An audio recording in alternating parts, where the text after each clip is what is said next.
보수가 사랑하는 대표농의 김진전 중앙일보 논설위원 오늘도 함께합니다. 어서 오십시오. 네. 안녕하세요. 네, 김진 의원과 이야기 나눌 오늘 첫 주제는요. 2014년도의 네 가지 변수입니다.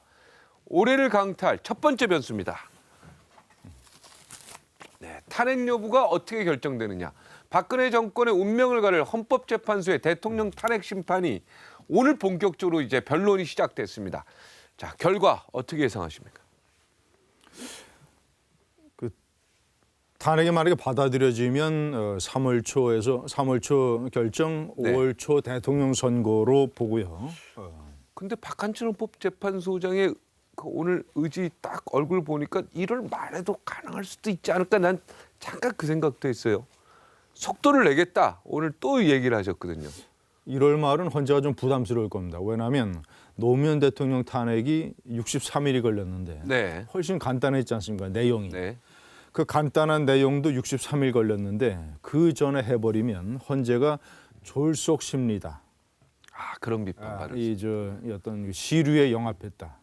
그리고 특검 결과를 좀 지켜볼 필요가 있죠. 그렇죠. 그런 측면이 있죠. 그러니까 그런 헌재가 대단히 정치적인 조직이거든요. 네, 그렇죠. 그래서 헌재는 이 어떤 비난으로부터도 탈출할 모든 걸 만들어 놓고 네. 결정을 내릴 겁니다. 네. 그것이 가장 적절한 시점이 3월 초. 네. 그래서 5월 초 대통령 선거. 만약에 탄핵이 받아들여진다면. 인용이 된다면. 그렇죠. 자, 결과 어떻게 보십니까? 자, 만약에 탄핵이 기각이 돼도 박근혜 대통령이 4월 퇴진 6월 대통령 선거라고 하는 새누리당의 당론을 받아들이겠다고 선언을 했기 때문에 이미 선언했습니까? 전에. 이미? 아, 이미. 국회 탄핵 소추 직전에 했었죠. 네. 일종의 타협안으로서. 네. 그래서 어떤 경우에든지 5월 초 대통령 선거나 6월 초 대통령 선거 이 두 개 중에 하나다. 네. 두 개 중에 하나인데, 자 탄핵이 만약에 받아들여지게 되면 탄핵되는 것도 중요하지만 헌재가 어떻게 결정문을 내리느냐도 대단히 중요합니다. 네. 그래서 헌법과 법률의 위반 사안 중에서 어느 정도나 채택되느냐에 따라서 그리고 그 전에 특별검사가 박근혜 대통령을 기소하느냐 안 하느냐. 기소를 하게 되면 탄핵과 동시에 박근혜 대통령은 사법 처리가 됩니다. 네. 그러면 박근혜 대통령이 법정에 서는 장면이 네. 대통령 선거 기간에 계속 텔레비전에 나올지 몰라요. 3월 초에 만약에 탄핵이 받아들여지게 되면 3월 달 내에 기소 절차에 따라서 박근혜 대통령이 이제 재판을 시작하게 되는 것이죠. 이 탄핵에 따른 재판은 3개월 내에 종결하도록 되어 있습니다. 자, 그럼 5월 달 내지 6월 달 대통령 선거 기간이 가장 박근혜 대통령의 제1심 재판의 피크에 서게 되는 것이죠. 이름 대선에 영향을 미치겠네. 상당한 영향을 미치죠. 네. 그런데 한번 상상을 해보세요. 대한민국 최초의 여성 대통령 박근혜 대통령이 법정에 서서 재판을 받는 장면이 만약에 연출이 된다면 대통령이 어떻게 답변을 하고 예를 들면 대통령의 최후 진술을 어떻게 하고 이런 모든 것이 대통령 선거에 영향을 미칠 겁니다. 보수 표심 내지는 반대 세력의 이런 데에 영향을 미치기 때문에 탄핵 여부도 중요하지만 탄핵의 내용도 대단히 중요하다. 만약에 헌법재판소가 헌법 위반 5개, 법률 위반 8개 해서 13개 중에서 일부 위반이지만 이것이 대통령 탄핵까지는 갈 만한 게 아니다. 지금 보수 농객인 김진 의원도 일단은 인용이 될 것이다 이런 가정을 하시는 거죠 지금. 가정은 당연히 해야 되죠. 아니 그러니까 본인이 생각하기에 인용 쪽입니까 각하 쪽입니까? 인용 쪽이냐 각하 쪽이냐. 네, 이걸 제가 질문드립니다. 인용 쪽이냐 각하 쪽이냐. 저는 인용될 가능성이 더 높다고 봅니다. 그러니까 탄핵될 가능성이 높다. 탄핵될 가능성이 더 높다고 보는 것이며, 자 그것이 상당 부분 여하튼 박근혜 대통령과 재판정, 법정 이 문제가 대통령 선거에서 또 다른 중요한 변수로 작용을 할 것이다. 네. 이런 것이죠. 네. 기자간담회 내용 보셨죠? 예. 네. 솔직히 기자간담회 보고 어땠습니까? 답답했습니까? 시원했습니까? 저는 박근혜 대통령에게 카메라도 못 들어가게 하고 핸드폰도 못 들어가게 뭐 기자들한테도 그렇게 했고요. 저는 박근혜 대통령에게 정면으로 한번 물어보고 싶은 말이 있습니다. 뭡니까? 저는 세월호 7시간에 대해서 어느 야당 못지않게 비판적입니다. 네. 내내 비판적이었어요. 저는 첫째는 대통령이 얘기하는 것처럼 모든 일이 정상적인 장소에서 정상적으로 처리가 됐고 정상적으로 당시 국정을 봤다면 네. 왜 그 내용을 3년 동안 떳떳하게 국민에게 밝히지 못했느냐. 3년 동안. 당연하죠. 그거는 뭐 모든 그러다 보니까 모든 상상이 나오고 무슨 성형수술이니 구신이 뭐 미래니 이런 단어들이 나오는 거 아닙니까? 그럼 세월호 사태 초기에 그렇게 모든 것이 정상적으로 운영이 됐으면 왜 세월호 사태 초기에 반대 세력이 그렇게 극렬하게 공격할 때 왜 밝히지 가만히 못했냐? 있었냐? 왜 가만히 있었냐? 3년 동안. 저는 이거 묻고 싶고 또 하나는 저는 뭐 그동안 여러 차례 대통령에 대해서 이런 문제를 제기를 했습니다만은 세상에 이렇게 기자회견을 하지 않는 대통령이 어디 있느냐? 왜 1년에 한 번밖에 기자회견을 하지 않느냐?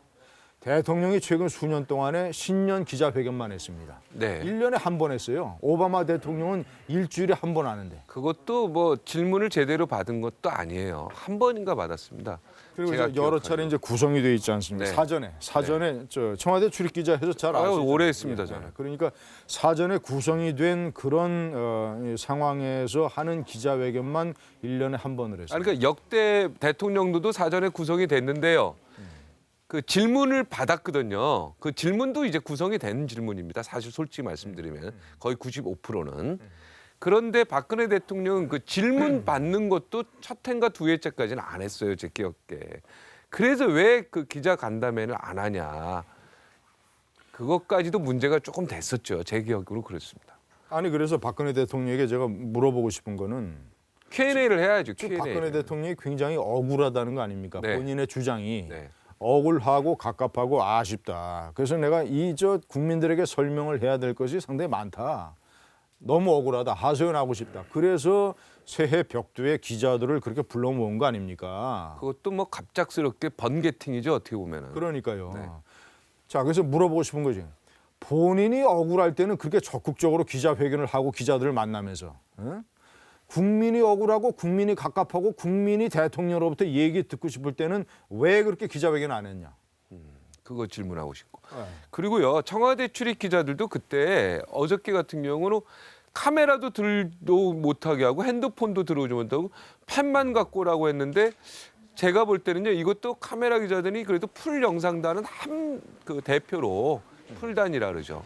그리고 또 풀 기자단도 이건 한 명은 녹음을 하겠다라든가 뭐 이런 게 있었어야죠. 질문도 제대로 못하고 영상도 제대로 확보를 못한 그런 어떤 기자 간담회여서 좀 기자 출신으로서 청와대 출입 기자 출신으로 답답한 부분이 있어요. 박근혜 대통령이 언론을 대하는 자세, 기자단을 이제 대하는 태도, 그리고 이 홍보에 관한 박근혜 대통령의 철학에 대해서 저는 상당히 비판적입니다. 네. 가만히 보면 알 수 있어요. 저도 이제 청와대를 짧게 출입한 적이 있습니다만, 네. 청와대 출입을 떠나서 전두환, 노태우, 김영삼, 김대중, 노무현, 이명박 지금 대통령 정권까지 모든 정권을 취재를 했으니까. 네. 자, 대통령은 말이죠. 자, 대통령은 첫째 누구의 마음을 사야 되느냐? 성공한 대통령이 되려면 청와대 출입 기자단의 마음을 사야 됩니다. 거기서 이제 거기가 브릿지죠 어떻게 보면은. 그렇죠. 다 국민과의 다리 역할을 하죠. 그러니까 마음을 산다는 거는 대통령의 생각을 청와대 기자단 전원이 일치하고 동의하도록 만들어야 된다는 게 아닙니다. 대통령의 생각은 대통령의 생각이에요. 청와대 출입 기자단은 각자가 가지고 있는 세계관과 정책 성향에 따라서 속마음이 다 다릅니다. 근데 문제는 뭐냐면 그 생각의 일치를 이뤄내고 그거를 따내는 게 아니라 비록 기자단이 생각할 때 저 대통령은 나와는 생각이 다르고 정치적인 성향은 다르지만 가만히 보면 굉장히 진정성이 있다. 저 대통령이 우리 청와대 기자들에게 조금이라도 관심이 있구나. 뭐 주요 애정이 있구나. 애정이 있구나. 그걸 보죠. 애정 플러스 관심. 관심이 있어서 기자단에 어떤 친구는 이름이 뭐고 어떤 경력이 있었고 어떤 기사를 과거에 썼고 이 사람의 스토리는 뭐고 말이죠. 기자단은 어떤 식으로 구성이 돼 있고 서로 어떤 파벌이 있고 뭐 저 해서 파벌까지 알 건 없고. 그런 것도 네. 간접 취재로 알아야죠. 네네, 대통령이 되면 알아야죠. 그래서 예를 들자면 해외 순방을 할 때 기자단이 그 뒤에 저 이코노미 좌석에 타가지고 고생을 하면 내려오죠. 같이 내려와서 오죠. 내려오는 같이 폭탄주도 먹죠. 내려오는 그렇죠. 내려오는 모양새와 품새도 딱 보면 알 수 있는 겁니다. 어느 정도나 기자단에게 애착을 가지고 있는가를 기자단이 알 수가 있는 거예요. 그럼요. 내려와가지고 또 한 잔씩 이렇게 주고 그러죠. 비행기 자, 안에서. 두 가지입니다. 기자단이 형식적으로 따져서 기자단이 국민을 대표하는 언론이기 때문에 내가 이 나라의 국가원수인 대통령으로서 그렇게 대해야 된다라는 것도 있고 또 하나는 뭐냐면 대부분의 대통령들이 국회의원을 10여 년 동안 하거나 말이죠. 정치를 오랫동안 해서 이 정치부 기자들과 희노애락을 같이 한 사람들입니다. 그렇죠. 예? 권위주의 정권 시절에는 기자들이 양김 씨를 얼마나 도와줬습니까? 예? 많이 도와줬죠. 노무현 대통령도 기자들이 많이 도와줬어요. 사실. 그러니까요. 그죠. 정치권. 김영삼 대통령이 저 대변인 할 때 논평 같은 거 기자들이 얼마나 많이 써줬습니까? 논평을 제대로 이렇게 정교하게 작성을 못하니까. 그때는 이제 뭐 민주화 시절이고 뭐 그런 것이니까 기자들이 그렇게 하는 것이 이 나라를 위해서 필요한 일이다라는 생각을 해서 한 거 아니에요. 아니 노무현 대통령도 대통령 된 다음에 기자들이 많이 공격했지 되기까지는 엄청나게 도와줬지 않습니까? 선배님 잘 아시지 않습니까? 도와준다라는 것이 어떤 것이냐. 그리고 애정을 갖고 했죠. 애정을 가지고 정서가 통한다는 게 어떤 것이냐. 꼭 뭐 언론의 사명을 본분을 거스르는 게 아니라 그런 거. 네. 그러니까 저는 그래서 좀 비판적으로 하면 박근혜 대통령에게 과연 지금 청와대 기자단이 그런 것을 느낄 수 있을 것이냐. 박근혜 대통령 스스로 왜 기자단하고 왜 소통을 제대로 안 했냐? 왜 기자간담회를 제대로 안 했냐? 그거 질문하겠다. 그죠? 세월호에서 왜 7시간 동안 빨리 국민들 앞에서 그거를 3년 동안 왜 지금까지 가까이 있다가 나는 열심히 했다. 이렇게 얘기하냐? 문제 없이 했다. 그 두 가지 질문하고 싶다는 얘기죠. 네. 자, 2017년 두 번째 변수 보겠습니다. 이 두 번째 변수. 다음 대통령 3년인가 5년인가. 문재인 전 의원은 개헌을 위한 차기 대통령 임기 단축 문제와 관련해서 촛불 민심에 반하는 것이다. 오히려 5년 임기도 짧다. 이러면서 반대의 뜻을 분명히 했습니다. 먼저 발언 내용을 들어보시겠습니다. 저는 지금 임기 단축 이야기가 나오는 게 조금 이해할 수 없습니다. 일부 정치인들 간의 그런 정치적 계산에 따른 논의가 지금 벌써 개헌의 방향과 내용을 특정해서 임기 단축을 말한다는 그것은 저는 촛불 민심과도 맞지 않고 또 다분히 정치 공학적인 그런 이야기라고 생각합니다. 촛불 민심은 이 과거의 적폐를 청산하자, 제왕적 대통령제를 청산하자는 겁니다. 5년 단임 대통령제를 그대로 끌고 가겠다는 이야기 아니에요. 근데 지금 민심은 그게 아니죠. 이게 나라냐? 나라의 틀을 바꾸자. 이게 광장의 민심 아닙니까? 지지율 1위를 달리는 후보 입장에서는 굳이 개헌할 필요가 없죠. 네.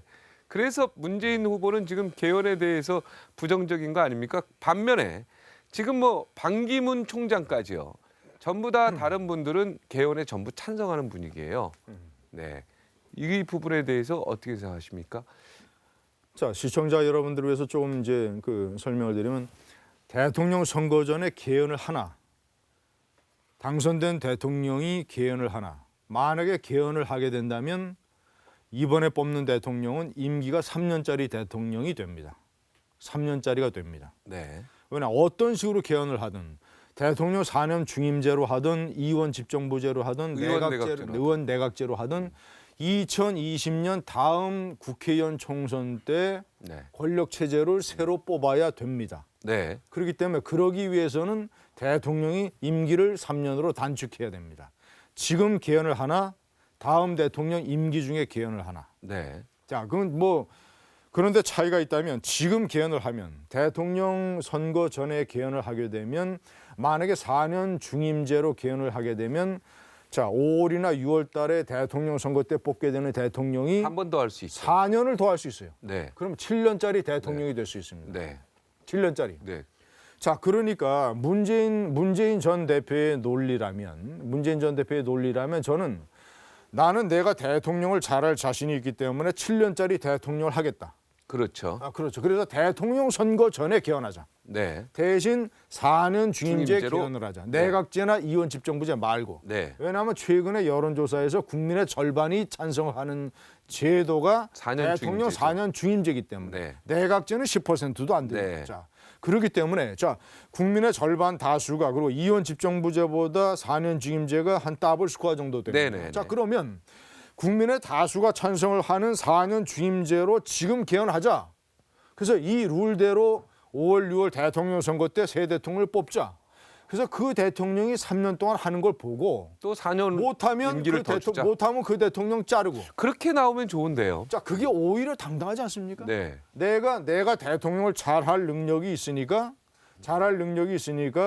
7년짜리 대통령을 내가 해보겠단 말이야. 네. 5년은 너무 짧다. 3년 후에 중간 평가 받겠다는 얘기죠. 그렇죠. 중간부에 받고 내가 잘할 자신이니까 다음 대통령 또 되겠단 말이야. 예? 그렇게 깨끗하게 나오시면 되는데. 그렇죠. 네. 예. 그 말이겠죠. 그렇죠. 그래서 자, 그런데 거꾸로 다른 이제 반기문 총장의 입장은 자, 대통령 선거 전에는 개헌이 물리적으로 어려우니까 대통령 선거 때 개헌을 공약하고 다음 대통령이 개헌을 하면 된다. 그럴 경우에 3년짜리 대통령은 나는 3년 임기를 감수할 수 있다는 게 반기문 총장의 논리입니다. 네, 다른 사람들도 마찬가지고요. 그렇죠. 그런데 왜 그때는 3년밖에 못하느냐. 대통령 선거 한 다음에 다음 대통령의 임기 중에 개헌을 하게 되면 이 4년 중임을 할 수 있도록 변경을 하면 그것은 당시 대통령에게는 그렇죠. 해당이 안 안 되죠. 됩니다. 그래서 자, 그렇게 그래서 3년짜리 대통령이냐 5년짜리 대통령이냐 7년짜리 대통령이냐. 가장 당당한 것은 7년짜리 대통령이다. 네, 알겠습니다. 세 번째 차트로 가겠습니다. 누가 대통령이 될 겁니다. 누가 대통령이 될까? 예, 정치부 기자 감각으로 볼 때 이번엔 누가 대통령이 될 것 같습니까? 김진의 어떤 그 쪽집게를 한번 들어보겠습니다. 지난번에 그 문재인 전 대표에 대한 본질적인 질문 5개. 하셨죠. 5개에서 해서 난리 났었습니다. 예. 이어서 문재인 전 대표가 좀 기분 나쁘게 생각할지 모르겠지만 제 생각이니까 말씀을 드리면 네. 자, 절대로 문재인 전 대표가 거의 뭐 청와대 앞 100m까지 왔다고 생각을 하는 것은 오산이다. 저는 그건 절대로 오산이라고 봅니다. 네. 왜냐? 제가 논리를 말씀드릴까요? 네. 그런 거를.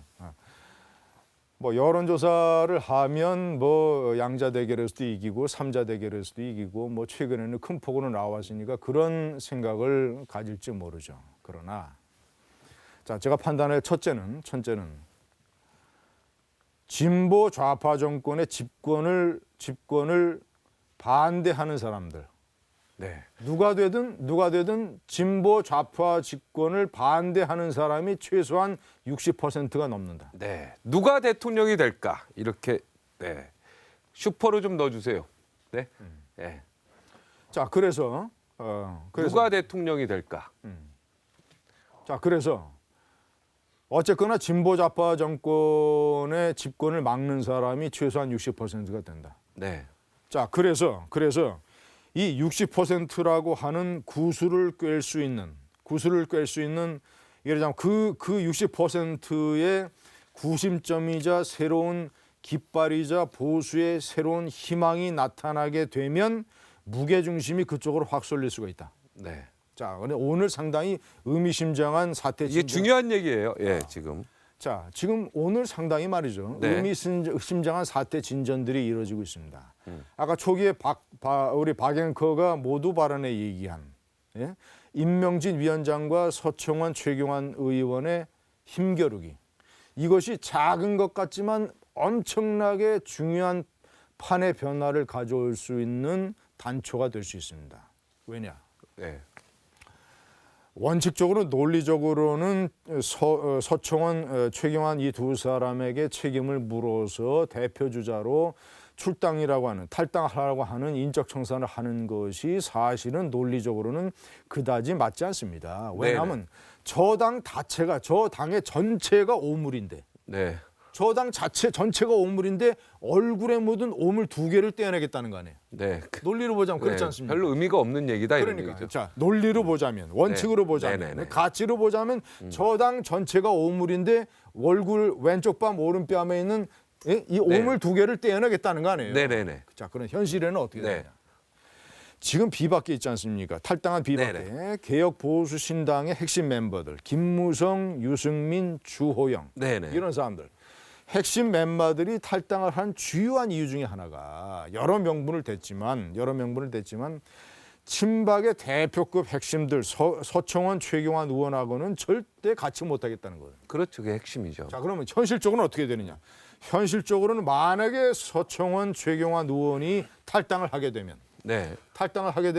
탈당이라고 하는 것은 이혼입니다. 이혼. 네네. 이혼하게 되면 탈당을 하게 되면 자 비박계가 그동안 살생부로 꼽았던 친박 핵심 8명 중에서 넘버 1, 2, 3 네네. 서청원, 최경환, 이정현 넘버 1, 2, 3가 그만두게 새누리당에 없는 거예요. 그렇죠. 자 그러면 앞으로 어떤 시나리오가 가능할까? 다시 합쳐질 수 있다는 두 얘기. 세력이 합쳐지는 거예요. 네. 그럼 새누리당이 예를 들어서 새누리당이 이제 그 사람들이 만약에 없는 상황에서 자 이쪽에서 만약에 당을 만들어도 좋고 안 만들어도 좋고 네네. 자 보수신당 만들어 가지고 이 새누리당과 보수신당이 새로운 하나의 당명으로 커다란 보수 정당판을 만드는 겁니다. 네. 그리고 플러스 외부의 뉴 페이스 세력 네. 얼마든지 있죠. 새로운 패를 수혈을 하는 것이죠. 네. 자 그리고 제가 오늘 이제 새누리당의 핵심 의원들 두 사람과 네. 여러 이 진로에 관해서 토론을 했는데 네. 또 하나 중요한 시나리오는 뭐냐면 안철수의 국민의당을 최소한 반으로 쪼개는 것을 전략을 추진하고 있어요. 네네. 반을 쪼개서 이제 호남 의원 23명 중에서 다시 문재인 세력과 합칠 수 있는 사람들, 골수 진보 사람들은 다시 문재인 세력으로 가고 네. 그렇지 아니하고 반문 감정이 대단히 강한 네. 박주선, 주승용, 천정배, 박지원, 황주홍 네. 이런 세력들은 안철수 내지는 수도권 의원들과 함께 반을 쪼개서 이 사람들을 아까 말씀드린 새로운 커다란 보수 신당이 흡수하거나 네. 아니면 적절한 권력 연합을 통해서 자 그렇게 되면 어떻게 됩니까? 기존의 보수 플러스 외부의 새로운 피 네.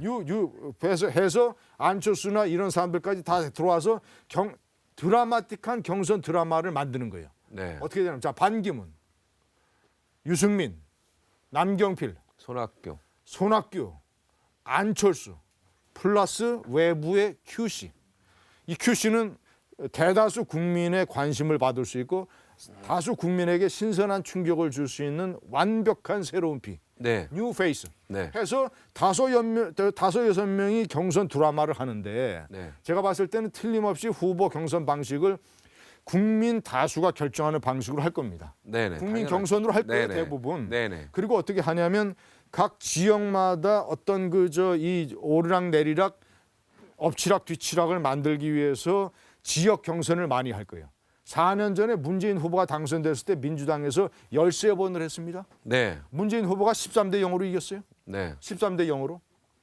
과거에 노무현 후보가 당선될 때는 노무현에서 두 번째 광주 경선에서 1등 하는 바람에 완전히 판을 엎었지 않습니까? 첫 번째 제주에서는 하나값이었는데 그 똑같은 드라마를 이번 보수 정당에서 연출을 하는 겁니다. 예? 기존에 3명 안철수 플러스 그래서 QC. 네. 그래서 만약에 문재인 후보는 안 된다. 보수가 돼서 거기서 승산이 훨씬 높다. 높고 그리고 네. 만약에 되잖아요. 후보가 네. 되잖아요. 네. 후보 한 사람은 끝났지 않습니다. 인수위가 없기 때문에 뭐가 일어나냐면 러닝메이트를 합니다. 러닝메이트. 네. 그러니까 국민의 관심을 받고 상당한 지지를 받은 넘버 2, 넘버 3를 전부 제1의 당선자가 국무총리나 이 카드로 전부 러닝메이트 하는 거예요. 그런데 벌써 문재인 후보가 된 것처럼 생각하면 오산이다. 네, 알겠습니다. 네 번째는 1분만 하겠습니다. 지금 시간이 오버됐어요. 김정은, 이 대선까지 아무 일 없을까? 예, 이런 질문입니다. 지금 트럼프 캠프에서 험한 얘기가 많이 나오고 네네, 있습니다. 공격한다는 점점. 얘기죠. 예. 자, 단도직입적으로 얘기하면 ICBM을 발사하면 지금까지는 인공위성이라고 거짓말했지 않습니까? 근데 노골적으로 ICBM이라고 선언을 하고 미국을 향해서 태평양의 필리핀 너머로 네. 어디로 쏘면 제가 봤을 때는 김정은의 운명은 아마도 그날로 끝난다. 올해는 상당히 위험해질 가능성이 높다. 그렇게 되면 이것은 대통령 선거판에 결정적인 영향을 미칠 것이다. 아, 김정은이가 쏘게 되면 아무래도 안 봐도 긴장이 그러면 유리되고 표가 보수 쪽으로 갈 수밖에 없다라고 보는 거죠. 그때는 가장 중요한 대통령 선거판의 이슈와 다음 대통령의 덕목이 국가 안보 자질. 네, 그렇게 이 되면 논쟁이 보수 쪽으로 방향이 벌릴 바뀔 수 가능성이 있다. 그렇게 된다면 보수 세력 쪽으로 무게 중심이 쏠릴 가능성이 있다. 네, 알겠습니다. 여기까지 하겠습니다. 고맙습니다.